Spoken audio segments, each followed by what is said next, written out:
Bharatiya Janata party के संभाग media centre का पूजन एवं उद्घाटन राष्ट्रीय प्रवक्ता सरदार आरपी सिंह द्वारा किया गया। संभाग मीडिया सेंटर प्रभारी एवं प्रवक्ता अशोक सिंघल के अनुसार दोपहर 3 बजे मीडिया सेंटर का उद्घाटन किया गया। उक्त मीडिया सेंटर के उद्घाटन के साथ हुई प्रेस वार्ता में राष्ट्रीय प्रवक्ता आरपी सिंह द्वारा कहा गया कि कांग्रेस कार्यकाल में अपराधों में बेहताश वृद्धि हुई है तथा जो अराजकता का माहौल राजस्थान में पैदा हुआ है वह बड़ा ही शर्मनाक है। आज राजस्थान की जनता अपराध से त्रस्त है। आज राजस्थान में 12 लाख से अधिक आपराधिक मामले दर्ज हुए हैं, 7,800 से अधिक हत्याएं हुई हैं तथा 2 लाख से अधिक महिला अत्याचार एवं दुष्कर्म के मामले दर्ज हुए हैं, जिसमें से 15,000 से अधिक नाबालिगों के साथ दुष्कर्म की घटनाएं हुई है। भरतपुर की जनता अपराध के मामले में त्राही त्राही हो रही है। भरतपुर शहर में खुलेआम व्यापारी की दुकान पर लूट के उद्देश्य से गोली मारी है तथा बयाना में व्यापारी की लूट के उद्देश्य से हत्या हुई तथा अपराधी आज तक पकड़े नहीं गए। उनके द्वारा आगे संबोधित करते हुए कहा कि आज भरतपुर का नाम मेवात के कारण अपराध की दुनिया में प्रथम स्थान पर जाना जाने लगा है। मेवात में साइबर अपराध, गौक्षी एवं ऑनलाइन ठगी इस तरह संगठित है कि अपराधियों को राजनीतिक संरक्षण प्राप्त है। पुलिस कार्यवाही करने में वे बस है। प्रेस वार्ता को प्रदेश प्रवक्ता शैलेंद्र गुर्जर द्वारा संबोधित करते हुए कहा कि हिंडौन में बालिका सामूहिक बलात्कार कर तेजाब डालकर शव को कुएं में फेंक दिया और मुख्यमंत्री अशोक गहलोत ने सिर्फ अपनी कुर्सी को बचाने का काम किया। पुलिस प्रशासन को मंत्री एवं विधायकों की चौकसी व मुखबिरी करने में और उनके फोन टैप कराने में लगाया तथा प्रदेश को अपराधियों, दवाइयों, बदमाशों व असामाजिक व अराजक तत्वों के हवाले कर दिया तथा गहलोत सरकार में सांप्रदायिक हिस्सा में 200% वृद्धि हुई है। उक्त प्रेस वार्ता को मीडिया सेंटर के प्रभारी अशोक सिंघल द्वारा कहा गया कि भरतपुर संभाग में अवैध खनन इस चरम पर है कि सरेआम पुलिस एवं वन रक्षकों पर हमले किए जाते हैं तथा खनन माफिया बेखौफ धमकियों देता है, परंतु राजनीतिक संरक्षण के कारण प्रशासन बेबस हो जाता है। प्रेस वार्ता को धन्यवाद संभाग समन्वयक प्रिंस भटनागर द्वारा किया गया। उक्त मौके पर राधा भारद्वाज, गिरधारी तिवारी, सत्येंद्र गोयल, गिरधारी गुप्ता, मनोज भारद्वाज, मोहन रारा, हेमंत अग्रवाल, मोहित चतुर्वेदी, आशीष खंडेलवाल, श्याम सुंदर गौड़, अनिल गोयल, मनोज खंडेलवाल, नरेंद्र सिंघल, राकेश सर्राफ, हरदीप पीर नगर, राजेंद्र गोयल, कृष्णा गोपाल आदि लोग मौजूद रहे।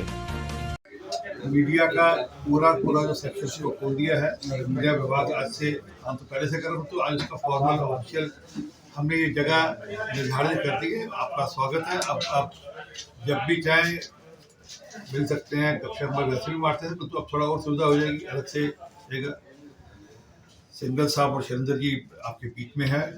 मुझे तो आज मूलतः कुछ विषय आपके सामने जो जल्दी रहते हुए हमको दिखते हैं या समझ लगते हैं और थोड़ा कष्ट होता है, उस बारे में बात करते हैं।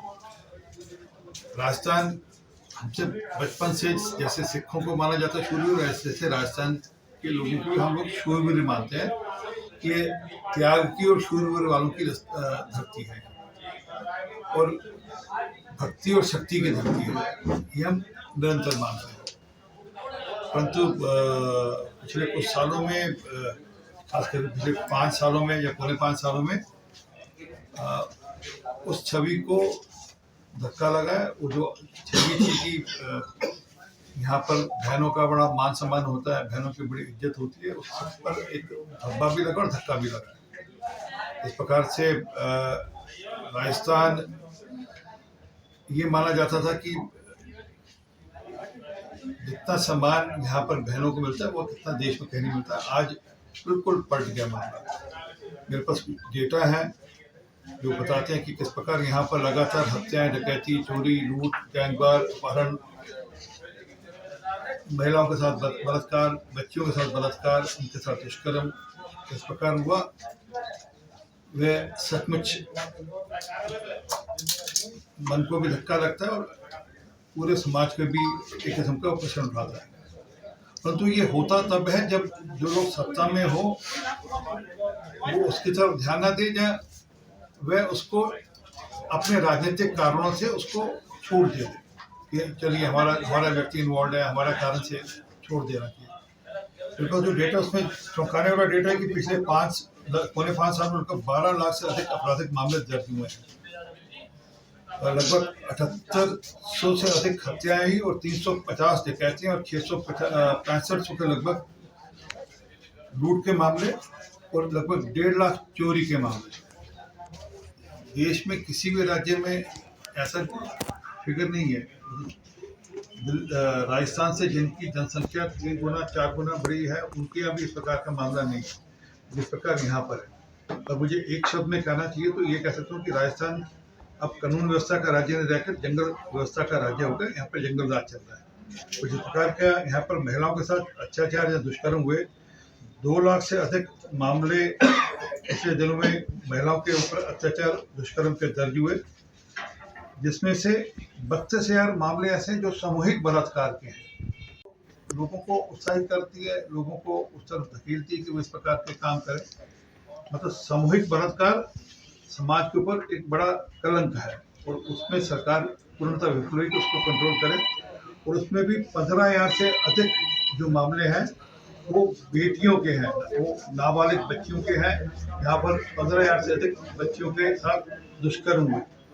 जो मिली जानकारी में पिछले 6 महीने में 870 के लगभग ऐसी जानकारी है मामले सिर्फ बच्चियों के, जो 12 साल से कम की बच्चियां, उनके दुष्कर्म के राजस्थान में निकले हैं। और इस सारे के अंदर भरतपुर का जो संभाग है ये भी कहीं पीछे नहीं छूटा। मतलब भरतपुर संभाग में जिस प्रकार के मामले आ रहे हैं, मुझे बताया गया कि लगभग 1 महीना पहले एक दुकानदार, एक व्यापारी पर सरेआम लूट की कोशिश की गई, गोलीबारी हुई, कोई एक्शन नहीं, इनएक्शन है। पुलिस कस्टडी के अंदर सरेआम जो लोग, उनको दूसरे जो गैंग वाले लोग हैं उनको आकर गोलियां मार जाते हैं। यहाँ पर ये लगभग 3 महीने पहले की घटना, आपकी ज़्यादा जानकारी इसके ऊपर जो मेरी जानकारी है कि कस्टडी के अंदर भी गोली मार देते हैं। तो पुलिस वाले से गोली चल जाए, वो भाग रहा हो तो समय लगता है, तो कोई दूसरे गैंग का आदमी उनकी कस्टडी में आकर व्यक्ति मार जाए, शर्मसार करने वाली बात है। यहाँ बताया कि एक दंपत्ति के साथ, डॉक्टर दंपत्ति के साथ कोई आज से 2 साल पहले उनकी सरेआम हत्या कर दी गई। एक ज्वेलर है, अभी हरियाणा के 3 दिन पहले उनके लूट की गई, हत्या हुई। इसी प्रकार जब मैं यहाँ पिछली बार था, उस बार वो एक व्यक्ति दूसरे व्यक्ति पर ट्रैक्टर चलाकर उसकी हत्या की, 1 हफ्ते भर पहले की बात है। ये सब चीज़ें तब होती है जब कार्रवाई नहीं होती और ठीक समय पर उचित कार्रवाई नहीं होती। और ये तब होती है जब सरकार के मंत्री, सरकार के अधिकारी, सरकार के जो विधायक खड़े होकर कहते हैं ये तो मर्दों का प्रदेश है। जब आप कहते हैं मर्दों का प्रदेश है तो आप इस सब चीज़ों को ढांपने की बात करते हैं या लोगों को उत्साहित करते हैं। जिस प्रकार से यहाँ पर करौली में एक पुजारी की हत्या की गई, करौली की याद पूरे देश को है। एक पार्षद से, सभापति से, क्या था जो भाग गए यहाँ से, एक सभापति था, वो आज तक पता नहीं कहाँ गए। हाँ, मतलूब है। वो आज तक पता नहीं कहाँ गए, कहाँ गायब हो गए, किसके संरक्षण में उनको बाहर भेजा गया। पर पूरे करौली जो कांड हुआ उसका जो की आदमी था, कॉन्स्पिरेटर था, वो गायब है। और सरकार की तरफ से कोई उसके लिए कोई इनाम भी नहीं घोषणा की गई। ऐसा भी कोई सजा याफ्ता या कोई जिसके ऊपर आरोप हो भाग जाए तो उसे सरकार इनाम घोषित करती है। ये बताया गया मेरे को कि यहाँ पर निरंतर फूलपुर में और पूरे जो पूरी बेल्ट है, यहाँ पर खनन माफिया ओपनली, सवाई माधोपुर में खनन माफिया ओपनली पुलिस पर गोलियां चलाता है। हिम्मत इतनी होगी कि वो पुलिस पर भी गोलियां दागने लगेगी। पहले कभी हमने पहले सुना नहीं था कि कोई पुलिस पर भी गोलियां चलाएगा।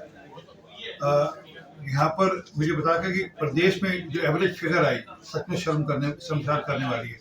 17 महिलाओं का बलात्कार रोज हुआ है। ये पूरे देश को शर्मसार करता है। और ये जहाँ देश को शर्मसार करता है, वहाँ यहाँ की जो व्यवस्था है उस पर भी प्रश्न उठाता है। और ये इसलिए भी प्रश्न उठाता है कि राजस्थान एक ऐसा राज्य है जिसको दुनिया टूरिज्म के नाते देखती है, बड़ा टूरिस्ट सेक्टर माना जाता है। वहाँ पर अगर इस प्रकार की घटना हो, मुझे वो भी याद है कुछ विदेशी महिलाओं के साथ भी छेड़छाड़ हुई, दुष्कर्म करने की कोशिश की गई। जो यूट्यूबर्स थी उनके साथ कुछ मामले आए थे, मेरी याददाश्त में है। तो ये लगातार बिगड़ती हुई जो यहाँ पर व्यवस्था है कानून की, ST/SC के लगभग 38,000 से अधिक मामले दर्ज हुए जो उनके साथ दुर्व्यवहार किया गया या उनके साथ बदतमीजी की गई। राजस्थान के अंदर मेवाड़ आज देश का साइबर क्राइम का हब बन गया। तो मेवात मेवात मेवात मेवात मेवाड़ नहीं मेवात सर मेवात मेवात मेवात बोला सर। मेवात क्षेत्र साइबर क्राइम का हब बन गया और देश में दुनिया में वो पहचाना जाता है कि अगर आपको फोन कॉल आ जाए और आपके बैंक खातों से कुछ मामला गड़बड़ हो रहा है, कुछ ऐसा हो रहा हो, तो यहाँ पर लोग इंगित करते हैं। दुनिया भर की जो एजेंसीज हैं वो कहती है कि साइबर क्राइम में अगर कुछ गड़बड़ हो रही है, लोगों के साथ लूटपाट हो रही है या कोई गड़बड़ हो रही है, करोड़ों रुपए का ठगी की जा रही है, तो वो इस क्षेत्र से हो रही है। तो ये मैंने इससे कुछ फिगर और डेटा रखे, मेरे पास एक लंबी सूची और भी है, मतलब लगभग आधा घंटा और इस सारी सूची में बोल सकता हूँ मैं। परंतु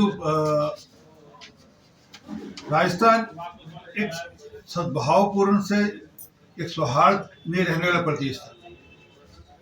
सबसे ज्यादा सांप्रदायिक दंगे यहाँ पर हुए, लोगों के गले रेंग दिए गए, लोगों के गले काट दिए गए, सांप्रदायिक भावनाओं के चलते हुए। अब ऐसी सरकार है कि वह ऐसे लोगों पे शिकंजा नहीं कस पा रही। तो गहलोत साहब की सरकार, राजस्थान की सरकार, और ये सिर्फ मैं नहीं कह रहा, ये उनके सरकार में जो मंत्री थे उन्होंने भी आरोप लगाए, और थोड़े दिन पहले तक सचिन पायलट भी ऐसे आरोप लगाते थे कि हमारी सरकार पूरी तरह विफल हुई है यहाँ पर लॉ एंड ऑर्डर मेंटेन करने के लिए और नकेल कसने के लिए और भ्रष्टाचार को रोकने के लिए। ये सचिन पायलट आरोप लगाते थे। और मंत्री थे जो सरकार में, वो खड़े होकर जब बोलते थे कि हमें शर्म आती है कि राजस्थान के अंदर जिस प्रकार से महिलाओं के साथ दुष्कर्म हो रहे हैं, तो उनको मंत्री परिषद से नहीं हटाया जाता। सिर्फ वो सच बोल रहे थे, उनको मंत्री परिषद से हटा दिया जाता है। बाद में जब उनके तथ्य वह पेश करने जाते हैं स्पीकर साहब के सामने, तो उनके साथ मारपटाई होती है।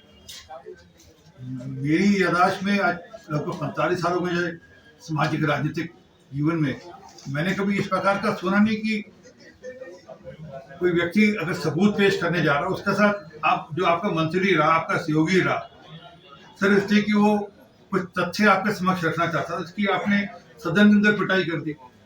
तो गहलोत सरकार पूरी तरह लॉ एंड ऑर्डर मेंटेन करने में विफल हुई। और मैं ये कह सकता हूँ कि यहाँ पर कानून की व्यवस्था या कानून राज नहीं था। पिछले 5 साल से जंगल राज था। हम लोगों से अपील कर रहे हैं, मतदाताओं से अपील कर रहे हैं कि एक मौका आया आपके पास, आप वापस से यहाँ पर कानून व्यवस्था का राज लेकर आए, यहाँ पर कानून व्यवस्था वापस से कायम हो, बेटियों की इज्जत हो, ये जो गैंगस्टर्स आगे हैं इनका खात्मा हो। आज यूपी के अंदर कोई गैंगस्टर सिर उठाने की हिम्मत नहीं करता। आज वहां पर कोई दुष्कर्म करने की सोचा भी नहीं, तो पता है कि क्या हश्र होगा। और यहाँ पर उस सारे काम का निखिल तो उनकी निंदा की जाती कि ऐसा क्यों कर रहे हैं वहां पे। अरे कोई गैंगस्टर है, उसने कुछ इलीगल कर रखा है, तो उसकी बिल्डिंग तोड़ो ना, कौन रोक रहा है? गैंगस्टर माफिया या गैंगस्टर या इस प्रकार के अपराधी अगर कोई अनच्छुआई काम उन्होंने कर रखा है तो उस पर एक्शन लेने में क्या बुराई है। परंतु यहाँ की सरकार तो, क्योंकि मुझे लगता है कहीं ना कहीं सांठगांठ वाली सरकार है और सांठगांठ के चलते एक्शन लेने से डरती है। जिस प्रकार की लॉ एंड ऑर्डर की स्थिति यूपी में सुधरी है, उसी प्रकार स्थिति यहाँ पर सुधरे, इसकी चिंता हमारी सरकार आने पर हम करेंगे। और यहाँ पर महिलाओं को इज्जत मिले, बच्चों को सम्मान मिले, उनको बराबर अधिकार मिले। यहाँ पर जिस प्रकार से पब्लिक सर्विस कमीशन के अंदर घोटाले हुए, पर्चे लीक के मामले हुए, जो मंत्री थे जो उसमें लिप्त थे उनको आपने प्रदेश अध्यक्ष बना दिया। जब सरकार कार्रवाई करती है, जब ईडी कार्रवाई करती है, तो आप उस पर प्रश्न उठाते हैं। तो ये सरकार पूर्णतः आज का विषय सिर्फ मेरा कानून व्यवस्था का था, अन्यथा अगली बार जब मिलूंगा आपके सरकार के जो भ्रष्टाचार के विषय हैं और किस प्रकार से मुख्यमंत्री के खुद के बेटे भ्रष्टाचार के अंदर किस प्रकार से लिप्त हैं, उसके सारे डॉक्यूमेंट और एविडेंस अब पब्लिक में है। उनको लेकर भी आपसे भेंट करने को बात है, परंतु मूलतः ये सरकार अपने यहाँ कानून व्यवस्था मेंटेन करने में पूरी तरह विफल हुई है। पब्लिक को कोई विकल्प नहीं मिल रहा है, तो फिर एक स्थायी विकल्प कांग्रेस को जनता को मिले, ऐसा क्या मेरा ये चैलेंज है। इससे पिछले 5 साल के डेटा देख लो और इस 5 साल के डेटा मैं आपको दे दूंगा, भेज भी दूंगा, कंपेयर कर लेना।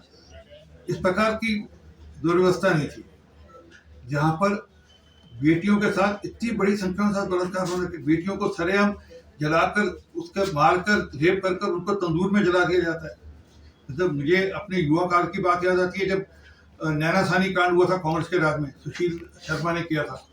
मतलब एक बेटी अपनी पत्नी के साथ जो दुर्व्यवहार कर उसको काट कर टुकड़े काट कर उसको तंदूर में जला दिया था। उस प्रकार का मामला अब आया है यहाँ पर। तो इस सारी की चिंता होगी और मैं आश्वस्त कर रहा हूँ कि हमारी सरकार आकर जो लोग दोषी हैं उनके खिलाफ सख्त कार्रवाई भी होगी और एक समाज में संदेश भी जाएगा। मैंने कहा ना, यूपी के अंदर समाज में एक संदेश है कि आप इस प्रकार की गड़बड़ करोगे तो आपको मकबूल जवाब सरकार देगी और कानून के दायरे में देगी। उस प्रकार का माहौल खड़ा करने की जरूरत, क्योंकि जो लोग इस प्रकार के दुष्कर्म या कुकर्म या रेप या गैंगवार या पुलिस पर गोलियां चलाते हैं, उनको अगर ठीक कसकर संदेश नहीं दिया जाएगा तो इसी प्रकार का मामला चलता रहेगा। हमारी सरकार आएगी, उनको ठीक ढंग से इसका जवाब देगी। वो आपने ईडी वाली बात कही, जो एजेंसीज हैं उनका ये चुनाव गहलोत वर्सेस मोदी नहीं है, ये चुनाव राजस्थान की जनता वर्सेस गहलोत है। ये चुनाव राजस्थान की जनता वर्सेस लॉ एंड ऑर्डर जिस प्रकार से हुआ, जिस प्रकार बेटियों का बलात्कार हुआ, वो और उसके लिए जो दोषी हैं ये उनके खिलाफ चुनाव है। ये चुनाव भ्रष्टाचार के खिलाफ चुनाव है। ये चुनाव इस बात के लिए है कि 95 करोड़ रुपया विदेश से आता है, विदेश से एक होटल कंपनी में आता है, होटल कंपनी से मुख्यमंत्री जी की कंपनी में, बेटे की कंपनी में पैसा आ जाता है। ये चुनाव इस बात का है कि वो पैसा 95 करोड़ रुपया कैसे राउंड ट्रिपिंग हुआ और उसके ऊपर आप जांच होती है तो उस पर आप हल्ला करते हो, कहते हैं कि नहीं पुराना मामला था। 2022-23 तक आप उस कंपनी के नाम पर सनलाइट ट्रेवल टूर के नाम पे पैसा लेते रहे, आप वहाँ से पैसा लेते रहे और उसमें वैभव जी के उनकी पत्नी दोनों के दोनों पार्टनर्स हैं। और जो सारा इसमें की कंट्रीब्यूट है वह तो सब कुछ बोल ही रहा है। तो ये सब चीजें ठीक होने की जरूरत है। जो आप सत्ता के नशे में आकर जनता के पैसे का दुरुपयोग और उसकी लूट करें, उसको रोकने की जरूरत है। धन्यवाद जी। हिम्मत नहीं करता जी। आज यूपी का ट्रैक रिकॉर्ड देख लीजिए, लॉ एंड ऑर्डर का कैसा है, वहाँ पर दुष्कर्म बेटियों के साथ कैसे मामला ठीक हो गया। नहीं पर वो आप देखते भी होंगे। मैंने कहा बहुत फर्क पड़ गया ना जी। जिस प्रकार से वहाँ थाने में घुसकर थानेदारों को पीटा जाता था, आज किसी की हिम्मत है वहाँ पर इस प्रकार का काम करने की। वो क्योंकि अगर कानून का डंडा ठीक है और जिनके हाथ में डंडा है उनकी नीयत ठीक है। राजस्थान में क्या इम्प्रूवमेंट करेंगे? मैंने ये कहा ना कि कानून का डंडा ठीक हो और जिनके हाथ में कानून का डंडा हो उनकी नीयत ठीक हो तो ठीक होगा, सुनिश्चित ठीक होगा। करप्शन क्या बात करें, ईडी ने कोई एक्यूज तो बनाया नहीं अभी, जैसे आप करें मैंने ईडी एक्यूज कोई नहीं बना। नहीं, ऐसा नहीं है, अभी बुलाया ना जी, जांच जारी है। और इसमें आपके जो प्रदेश अध्यक्ष है वो एक मामले में लग गए, जो वैभव गहलोत की बात है। मैं तो कह रहा हूँ, आरोप लगा रहा हूँ, वो आने वाले समय में सब साबित हो जाएगा। क्योंकि 95 करोड़ रुपया यहाँ से राउंड ट्रिपिंग होकर उस होटल के अंदर आया। होटल से एक सनलाइट फ्लाइवर ठीक ढंग से मुझे जाए, सनलाइट नाम है ना उसका, सनलाइट कार रेंटल्स वाली कंपनी है, उसमें वो पैसा गया और 2022-23 तक वो पैसा आता रहा, पिछले साल तक वो पैसा आता रहा। तो वो जो पैसा आ रहा है वो किसका पैसा, कहाँ से निकल रहा है? मेरे सवाल आप समझिए, मेरे सवाल लगता है पुख्ता सबूतों के साथ जाना पड़ता है। अब दिल्ली का उदाहरण दिया तो दिल्ली में उन्होंने पूछा मनी ट्रेल कहाँ है, तो इस बार उन्होंने मनी ट्रेल दे दी 338 करोड़ रुपए की सुप्रीम कोर्ट ने कहा कि हाँ 338 करोड़ रुपए की मनी ट्रेल आ गई है। तो कार्रवाई करते हुए, कड़ियां जोड़ते हुए, क्योंकि ये जो आजकल जो फ्रॉड हो रहे हैं, ये जो एक तो मैंने कहा ना साइबर क्राइम वाला फ्रॉड, ये बड़ा साइबर क्राइम वाला फ्रॉड है। सुनिए ये मैं ये जो भ्रष्टाचार वाला मामला बता रहा हूँ, इसमें भी आज क्योंकि ये व्हाइट कॉलर वाला क्राइम है, ये नहीं कि किसी जेब में जाकर डालिए उन्होंने, ऐसा नहीं है। उन्हें पूरा चेन के साथ चेन जोड़नी पड़ेगी। ये विदेश से लेकर यहाँ तक कैसे क्या चेन जुड़ी, वो जब हो जाएगा सुनिश्चित इस पर कार्रवाई होगी। और मैं आज क्या कर जा रहा हूँ हमारी सरकार की तरफ से कहीं डील नहीं होगी और ईडी इसमें कहीं डील करने वाली नहीं। तो ये तय है कि भ्रष्टाचार के बारे में जो भी लगता है उसके खिलाफ कार्रवाई एक सवाल और था मेरा लास्ट बीजेपी लेड गवर्नमेंट में हुआ है, वो एक बहुत बड़ा वहां पर कांड हुआ, उन सब लोगों पर कार्रवाई हुई। वो वहां पर विधायक को भी अरेस्ट किया। वो मुझे बता दी मतलूब अहमद कहाँ है, कोई है जानकारी? पकड़े गए नहीं, वो मतलूब अहमद नहीं, इन्होंने कहा साम्राज्य दंगे, वो कहाँ से गायब हो गया व्यक्ति जो की कॉन्स्पिरेटर है, वो गायब हो गया। और इतनी हिम्मत हो जाए कि यहाँ पर ओपनली यहाँ पर मंचों से जिस प्रकार के भाषण दिए गए, मैं उस भाषण को रिपीट नहीं करना चाहता, जिस प्रकार के भाषा यूज की गई उस सारे दौर के अंदर, वो शर्मसार करने वाली। और सरकार सोती रहेगी, सरकार को होने ही नहीं देना चाहिए था। परंतु ये जो आप मुद्दे गिना रहे हैं, जो करप्शन है, क्राइम है, व्यक्ति को 3-4 मूल चीजों के ऊपर वोट देने जाते मेरा मानना। आज पिछले 10 सालों में मोदी ने एक चीज बदल दी, वो है कि व्यक्ति की चिंता कैसे हो, ये बड़ा मुद्दा है। भ्रष्टाचार कैसे रोका जाए, दूसरा मुद्दा ये है। ये आज हर आदमी की मानस पे आ गया कि मुझे क्या किसान सम्मान निधि में मेरे को लाभ मिल रहा, नहीं मिल रहा, क्या मेरे को आयुष्मान भारत के अंदर जहाँ आपके यहाँ जो बाकी जो चिंता हो रही है नहीं हो रही, जहाँ मेरे यहाँ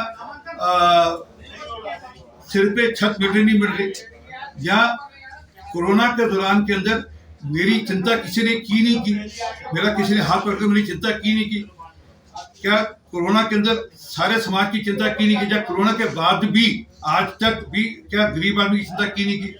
और दूसरा कि जो लोग सत्ता में ऊपर बैठे हैं वो भ्रष्टाचार में लिप्त हैं या नहीं है, वह पाक साहब हैं या नहीं है। और ये मैं नहीं कह रहा, ये तो उनके खुद के मंत्री ने आरोप लगाया, जो उनके सरकार के मंत्री थे सचिन पायलट, उन्होंने आरोप लगाया। दूसरे मंत्री ने खड़े होकर लालदारी खड़ी की, उस पर प्रश्न है। तो हम इसको रोकेंगे नहीं, इस पर कार्रवाई भी करेंगे और रोकेंगे भी। धन्यवाद। वो क्राइम का था, मैंने उससे सारे आपके सामने क्राइम